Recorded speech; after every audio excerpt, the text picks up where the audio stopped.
E as coisas deram certo para o Internacional neste sábado. A vitória de virada sobre o Atlético Paranaense pelo placar de 2-1, possibilidade de encostar no G6 do Campeonato Brasileiro e a recuperação individual de alguns nomes que estavam em baixa, até mesmo no aspecto de confiança. Carlos Palacios foi um dos principais jogadores da partida, ao lado de Edenilson. E juntos eles construíram a importante vitória do Internacional. Aqui eu conto tudo sobre Inter 2, Atlético Paranaense 1, no Diário do Inter KTO deste sábado, 13 de novembro de 2021.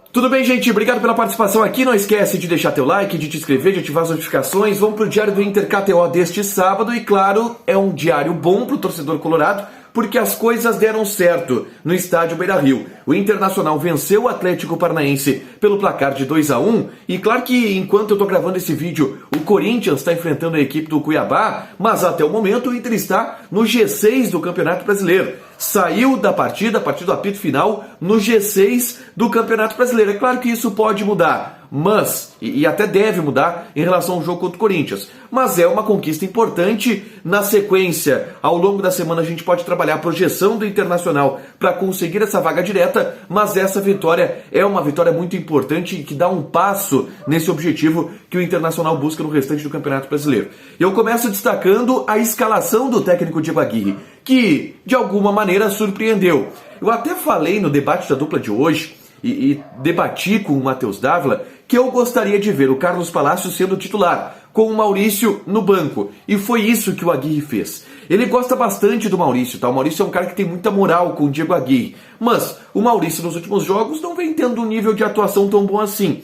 E o Carlos Palacios vem demonstrando que busca uma recuperação, que busca oportunidades para poder se estabelecer como um dos grandes jogadores do elenco do Internacional. E isso aconteceu na partida contra o Juventude, quando o Palacios começou jogando aberto pelo lado esquerdo, criou muitas oportunidades de gol, depois ele foi para meia, jogou muito bem também, criando muitas oportunidades de gol, e por isso o Aguirre optou pelo chileno, começando a partida na vaga do Maurício. E eu começo aqui falando sobre o primeiro tempo, porque falar sobre o primeiro tempo do Internacional é falar sobre Carlos Palacios. O chileno foi o grande jogador do Internacional na primeira etapa, fazendo com certeza aquela que foi a sua melhor atuação desde que ele desembarcou aqui no Beira-Rio pelos 2 milhões de dólares junto à União Espanhola. O Palacios é muito criativo, é muito bom tecnicamente, e ele encontra espaços onde alguns jogadores não conseguem encontrar. E é através dessa qualidade técnica do Palacios, dessa visão de jogo, dessa criatividade do Palacios, que o Internacional conseguiu atacar, conseguiu cutucar a equipe do Atlético Paranaense. Ele deu uma pivada maravilhosa para o Patrick ainda na primeira etapa. O Patrick não conseguiu concluir fazendo o gol. O Atlético Paranaense mal conseguia atacar, porque o controle do jogo ele era do Internacional, que conseguia estabelecer uma estratégia interessante diante de seu adversário. Mas aí acontece um lance ocasional, e que foi gerado, claro, por uma falha, na minha opinião, de 2 jogadores do Inter, e 2 jogadores que fizeram boa partida, tá? E que mais do que isso, tem moral porque vem fazendo boas partidas ao longo dos últimos jogos. Eu falo do Moisés e do Bruno Mendes. Uma bola esticada, onde o Moisés disputou no corpo com o Terans, jogador do Atlético Paranaense, e perdeu. Ele pediu falta, mas não foi falta, tá? A jogada do Terans, ela foi legal. Falhou o Moisés. Perdeu no corpo, ele driblou ainda o Bruno Mendes com uma facilidade. O Bruno Mendes foi mal naquele lance. Olha que o Bruno Mendes, um dos melhores jogadores do Internacional nessa temporada, finalizou pro gol, o Lombo não pôde fazer nada e o Atlético Paranaense abriu o placar. Mas o Atlético abriu o placar de uma maneira até injusta, porque o Internacional era melhor na partida, criava as melhores oportunidades e conseguia controlar o Furacão, que só atacou nesse lance ocasional do gol gerado por falhas dos jogadores do sistema defensivo do Inter. Só que a resposta do Inter ela foi muito rápida, através também do Moisés, que fez uma boa partida, repito. O Moisés avança, dá uma bela arrancada pelo lado esquerdo, cruza para trás. Cara, aí o Palacios acha um passe pro Edenilson que mostra que ele tem qualidade. Ele simplesmente deixa a bola bater no pé dele, dá aquela recuada, porque a bola veio com muita velocidade no cruzamento do Moisés, e só escora, só ajeita encaminhando ela à feição pro Edenilson. Pifou o Edenilson, passe maravilhoso do Carlos Palacios. o Edenilson bate cruzado, a bola ainda bate no zagueiro do Atlético Paranaense antes de entrar, e o Inter consegue ir para o intervalo com um resultado menos injusto do que aquele que se construía, já que o Inter atuou melhor que o Atlético Paranaense no primeiro tempo, mas acabou sofrendo o gol, conseguiu um empate e foi igual, com placar igual para o intervalo no Beira-Rio. Aí na volta do intervalo, o Diego Aguirre ele mexe no time. Ele tira o Rodrigo Lindoso, lesionado de acordo com o Internacional, e coloca o Johnny.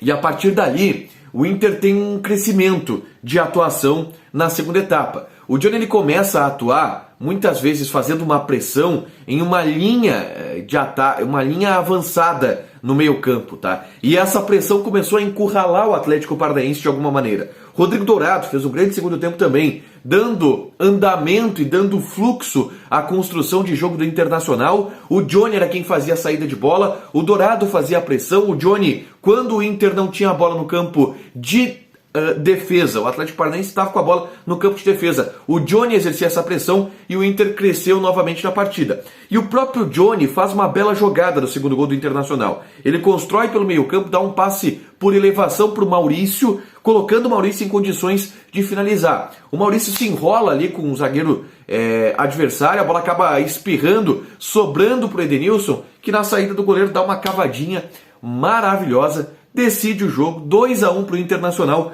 com 2 gols do Edenilson. No decorrer da partida, o Inter se segurou e soube controlar a equipe do Atlético Paranaense, que não construiu nenhuma grande chance de gol. O Inter se recuou, o Aguirre fez uma mexida que eu achei muito interessante, que vale a gente destacar aqui, porque ela pode ter repercussões ao longo dos próximos jogos. Ele colocou pela primeira vez 3 zagueiros, tá? Ele saca o Palácios cansado no final do jogo e coloca o Gabriel Mercado. E aí ele fecha uma linha de 3 com o Heitor bem liberado pelo lado. Eu achei interessante essa alternativa do Diego Aguirre, algo que deverá ser trabalhado ao longo dos próximos jogos também. Mas o Internacional conseguiu construir uma vitória convincente sobre um adversário muito complicado, que é o Atlético Paranaense, que está na final de Copa do Brasil, está na final de Sul-Americana e tem uma vantagem boa, tem um andamento bom agora no seu objetivo de ir para o G6, o grupo de equipes que se classifica nesse momento de maneira direta para a Libertadores da América. Destacando algumas individualidades, eu vou ter que, claro, falar sobre Carlos Palácios, que para mim foi o melhor jogador da partida, mesmo que o Edenilson tenha feito 2 gols, o Palácios durante os 90 minutos, para mim teve uma atuação melhor. Jogou muito o Palácios, tá? E aí o Aguirre deixou e explicou na entrevista coletiva o processo de adaptação do Palácios. Ao longo da semana eu devo fazer um vídeo aqui falando só sobre isso. Aliás, o Palácios ele é o cara que frequentemente é pauta aqui no A Dupla, mas teve um processo também de assistência social que o Internacional fez para esse jogador, que é muito interessante, ele está muito adaptado aqui, tá? Eu já relatei para vocês conversas que eu tenho com o empresário do Carlos Palácios, que é o Pablo Leclerc, chileno, e o Pablo Leclerc é um cara que apoia muito o Palácios aqui, ele disse, não, o Palácios está feliz aí, ele está querendo se adaptar, ele está querendo jogar. Hoje conseguiu fazer uma boa atuação. Outras individualidades que eu destaco, claro, o Edenilson decisivo, 2 gols do cara, vai agora para a seleção brasileira, volta antes mesmo da partida contra o Cuiabá, então o Internacional não vai perder o Edenilson. Aqui diz que ele vai ser reavaliado, mas vamos lá, né, gente, o Edenilson vai jogar, não tem jeito, ele vai rapidinho ali de Buenos Aires para Cuiabá, encontra a delegação do Internacional, e já no Mato Grosso deve jogar sem maiores problemas. O Edenilson jogou muito, mas jogou muito, não só pelos 2 gols, durante os 90 minutos, o cara jogou muito também, junto com o Palácios, os 2 melhores jogadores do Internacional em campo de maneira indiscutível. Eu vou citar aqui também o Matheus Cadorini, tá? O Matheus Cadorini não fez uma partida brilhante, um pouco apagado às vezes, é normal, um jogador de 18 anos de idade, que tem 19 anos de idade, que tem o Matheus Cadorini, é normal que ele sinta em alguns momentos, mas é bom ele ter essa minutagem, ter experiência de Campeonato Brasileiro da Série A. Não foi mal, eu não achei uma partida horrível do Matheus Cadorini, não foi brilhante, mas cumpriu o seu papel. Cumpridora a partida do Matheus Cadorini e tá ótimo, porque o Internacional precisava nesse momento sem o seu principal jogador, que é o Yuri Alberto, tá?